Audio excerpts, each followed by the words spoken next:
Balita naman po sa Metro Manila na bisto ang mga hindi rehistradong gamot na nakaimbak sa isang klinik na pawang mga Chinese lamang daw ang tinatanggap na pasyente.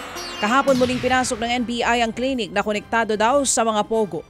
Sa pagkakataong ito, kasama nila mga operatiba ng Food and Drug Administration. Sa paghahalughog naman, tumambad ang silid na puno ng mga gamot na may mga Chinese label. Nauna nang sinabi ng NBI na ilang individual ang nalusutan nila sa raid. 2 Chinese ang tumalon sa creek sa likod ng gusali para matakasan ang mga operatiba. Aba, nagmistulang Spider-Man, ano po? Mayo nga nang simulang manmana ng NBI ang pasilidad. Isinailalim na sa inquest proceeding ang mga nahuling nagtatrabaho sa klinik noong weekend para sa paglabag sa DOH at FDA laws. Kabilang dito ang 6 na Pilipino kung saan 2 ang doktor. Sa Bonifacio Global City, Taguig naman, nadukutan po ng wallet ang Korean football star na si Yi Young Park. Sa video nakuha mismo ng atleta, makikitang kinokompronta nito ang 2 babae na dumukot daw sa kanyang wallet. Sa kanyang post, sinabi ni Park na naglalakad siya sa BGC nang palibutan ng 6 na babae. Nang mag-alisa ng mga babae, dito na siya nagtaka kaya tinignan ng dalang bag. Dito na niya nalaman na bukas na ang zipper at wala na po ang kanyang wallet.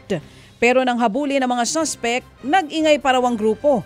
Sinubukan pa ng atleta na huingin ng tulong mula sa isang gwardya pero bigong matulungan ang atleta. Ibinalik din ng mga suspect ang wallet. Ay, naku po, ibinalik. So, totoo ngang sila. Nakakahiya naman. Ibinalik din ng mga suspect ang wallet kinalaunan pero wala naman ang laman. Wala na ang laman nitong pera. Sabi na lang ni Park, hindi niya sinisisi ang bansa dahil maaari naman itong mangyari kahit saan. Tama naman, tama. Sana lang ay matutuhan ng lahat o may matutunan ang lahat sa insidente. Agad naman daw niyang iniimbestigahan ng Taguig Police. Sa Maynila po, patay ang driver ng isang MPVO multipurpose vehicle matapos sumalpok sa isang truck kahapon ng umaga. Naku po, nakagigimbal po ang video nito. Sa kuha nga ng CCTV, makikitang mabilis ang takbo ng sasakyan.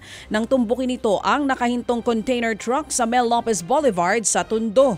Wasak ang unahang bahagi ng MPV na pumailalim sa truck. Dead on the spot ang biktima.